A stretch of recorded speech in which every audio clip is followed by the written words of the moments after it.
경영의 성도 여러분, 한 주간도 평안하셨습니까?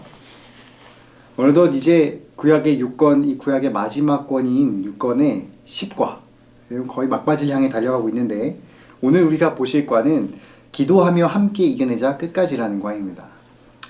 이 성도로서, 크리스찬으로서 이 세상을 살다 보면 이 내적으로 신앙과 뭔가 세상 방식의 부딪힘을 겪으실 때가 있으실 겁니다. 어떤 문제를 해결해야 되는데 내가 이 문제를 신앙적으로 해결할까 아니면 세상적인 방법으로 해결을 해야 될까라는 이 두 가지 방식을 놓고 고민하고 또 선택의 기로에 놓여졌기 때문입니다. 때론 우리가 세상 방법과 신앙의 방법이 일치할 때도 있겠지만 사실 거진 대부분 다 확연한 대조를 이룰 때가 많죠. 예수님께서도 예수님의 나라가 이 세상에 속하지 않았다라고 말씀하신 이유도 바로 그러한 이유 때문입니다. 불가능해 보이는 상황, 정말 이리 피할 수도 없고 저리 피할 수도 없는 사면 초과인 상황 속에서 신앙적인 행위가 요구될 때 우리는 과연 어떻게 해야겠습니까? 바로 그 해답이 오늘 느헤미야의 기도를 통해 답을 알 수 있다는 것입니다. 한번 우리 이번 과를 통해서 살펴보도록 하겠습니다.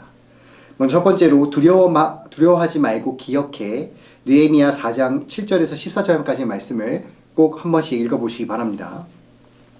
이 왕에게 성벽 재건을 요청했을 때 정말 뜻밖에도 승인뿐만 아니라 왕의 보호와 후원을 약속받아 이 돌아올 때까지만 해도 느헤미야의 앞길은 그야말로 순탄해 보였습니다.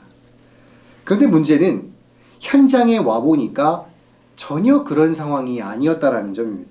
오히려 인간적인 방법 또는 뭔가 세상적인 상황을 봤을 때는 그의 목적을 이룰 것은 굉장히 희박해 보였습니다. 당시 백성들이 처한 사건은 정말 어려운 점은 두 가지였는데, 이 첫 번째는 주변 민족들, 그러니까 산발락과 도비와 같은 이방 민족들이 하나님의 백성들을 멸시했다라는 점입니다. 그러니까 당연히 그들은 이 성벽조차 제대로 돼 있지 않는 민족들을 항상 착취하고 뭔가 약탈하기 위해서는 그들이 성벽을 재건하는 것을 가만히 내버려 둘 리 없는 그야말로 외적 암적인 존재였던 것입니다. 두 번째로는 성벽의 기초가 노후하고 불안정했다는 점입니다. 뭔가 기초부터 다시 쌓을 수가 없으니 이미 무너졌지만 그 위에다가 새로 성벽을 재건해야 되는 느헤미야의 상황이었는데, 이방 민족들조차 봤을 때 너무너무 이 성벽이 형편없다 보니 정말 저들이 아무리 저기다가 뭔가를 짓더라도 금방 무너질 것이다라고 조롱할 만큼 부실했기 때문에 이 그들의 성벽 재건은 그야말로 너무나 희박해 보였던 것입니다. 결국 그들이 처한 어려움은 이 이방 민족으로 인함인데, 그들은 하나님의 백성들을 계속해서 착취하기 위해서 이러한 일을 자행했고, 감사하게도 이러한 자들의 굴하는 것이 아니라 오히려 하나님을 의지하며 자신의 가장 큰 무기인 기도로서 하나님의 백성들이 대적했다는 점입니다. 바로 그들은 하나님 앞에 하나님을 온전하게 신뢰함으로써 기도로 무장하고 하나님의 뜻에 순종하며 인내하며 그 성벽 재건을 멈추지 않았습니다.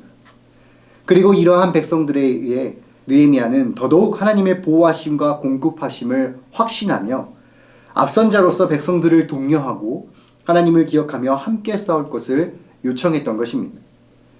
그의 믿음은 곧 하나님을 아는 지식에 근거한 것인데, 쉽게 말해 하나님이 우리를 버리시지 않고 하나님이 우리를 반드시 지키시며 그 약속하신 것을 성취하실 것이라는 이 분명한 인지를 통해서 그는 끝까지 믿고 백성들을 독려했던 것입니다. 두 번째 단락은 함께 이겨 하나님의 영광을 위하여. 느헤미야 5장 1절부터 13절까지의 말씀을 꼭 읽어보시기 바랍니다. 이 외부의 반대에도 이겨내며 성벽 재건을 다시 시작했던 그들은 또 다른 반대에 직면하게 됩니다. 이 외부의 이방 민족들에 의해서 뭔가 그동안 방해를 받았다면 이제 그 문제점은 내부, 안에서 터지기 시작하는데, 바로 이 성벽 재건을 방해하는 안쪽의 세력들 때문이었습니다. 여러분, 성벽 재건을 왜 하는 것입니까? 하나님의 백성들을 보호하기 위한 공동체적 환경, 또 하나님의 공의가 유지될 수 있는 환경을 조성하기 위한 계획 아니겠습니까? 그런데 이 성벽 재건에 모든 백성들이 달라붙다 보니까 정작 자신들이 먹고 마셔야 할 양식이 있는 그 밭에는 소리할 수밖에 없었던 것입니다. 그러니까 같은 민족들 중에서도 조금은 여유가 있는 집에 사람들을 고용해서 자신들의 밭에 일하게 했던 체계로 진행되었습니다. 그런데 문제는 갑작스럽게 찾아온 기근이 닥쳤을 때였습니다. 기근이 닥쳐 더 이상 뭔가 밭에 곡식이 나지 않고 어려운 상황 가운데 오히려 최선을 다해 성벽을 재건했음에도 불구하고 돌아오는 것이라곤 왕이 세금을 유예하지 않다 보니 점점점 그것을 갚지 못한 빚을 진 유대인들은 결국 자신의 자녀들까지도 종으로 팔아야 하는 그야말로 민족과 민족 사이에 금했던 고리대금업이 성행했다는 것입니다. 이 사실을 알던 느헤미야는 크게 분노할 수밖에 없었죠. 그래서 엄격하게 고리대금업을 금하면서 너희가 이런 식으로 계속해서 나아간다면 하나님께서 반드시 너희를 빈손으로 만들어 버리실 거라는 그야말로 엄중한 경고까지도 처한 결과 결국 이에 모든 유대인들이 순종하며 다시 한번 이 성벽 재건에 박차를 가하는 결과를 나타냈던 것입니다. 이렇게 밖에서는 이방 민족이 안에서는 고리대금업과 왕들이 안팎으로 어렵게 하던 상황 가운데 결국 느헤미야는 단 52일 만에 성벽을 재건해내고 말았습니다. 당연히 이는 그의 능력이라기보다는 하나님께서 자기 거합을 성취시키기 위해 일하신 결과이죠. 그리고 느헤미야 6장 15절에서 16절 말씀을 보았듯이 하나님이 이 성벽의 이 재건을 위해서 일하셨다라는 것은 그들의 입술의 고백을 통해 다시 한번 알 수 있습니다.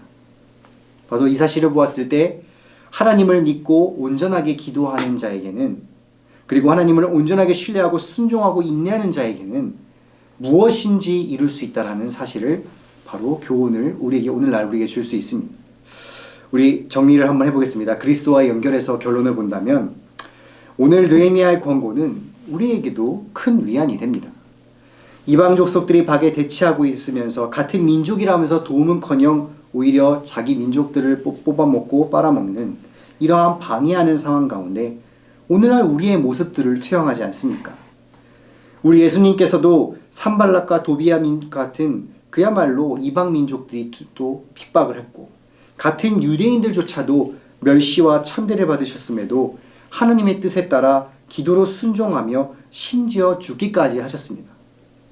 그러나 다시 살아나시고 승리하셨습니다. 바로 우리도 마찬가지입니다. 재난이라는 녹록지 않은 상황 가운데서 오는 외부적 핍박과 같은 믿는 신자라 하면서도 오히려 신자의 등을 쳐먹는 수없이 많은 이 세상에 악한 사람들이 있는 이 세상 속에서도 우리는 우리를 지키시고 인도하실 하나님을 기억하며 그 앞에 철저히 기도로 나아가야 되지 않겠습니까? 그리고 나에게 주신 뜻이 무엇인지를 분별하여 인내하고 순종하는 자에게 그 어떠한 상황 가운데서도 하나님께서는 우리를 승리의 길로 인도하신다는 사실을 반드시 기억하시기 바랍니다.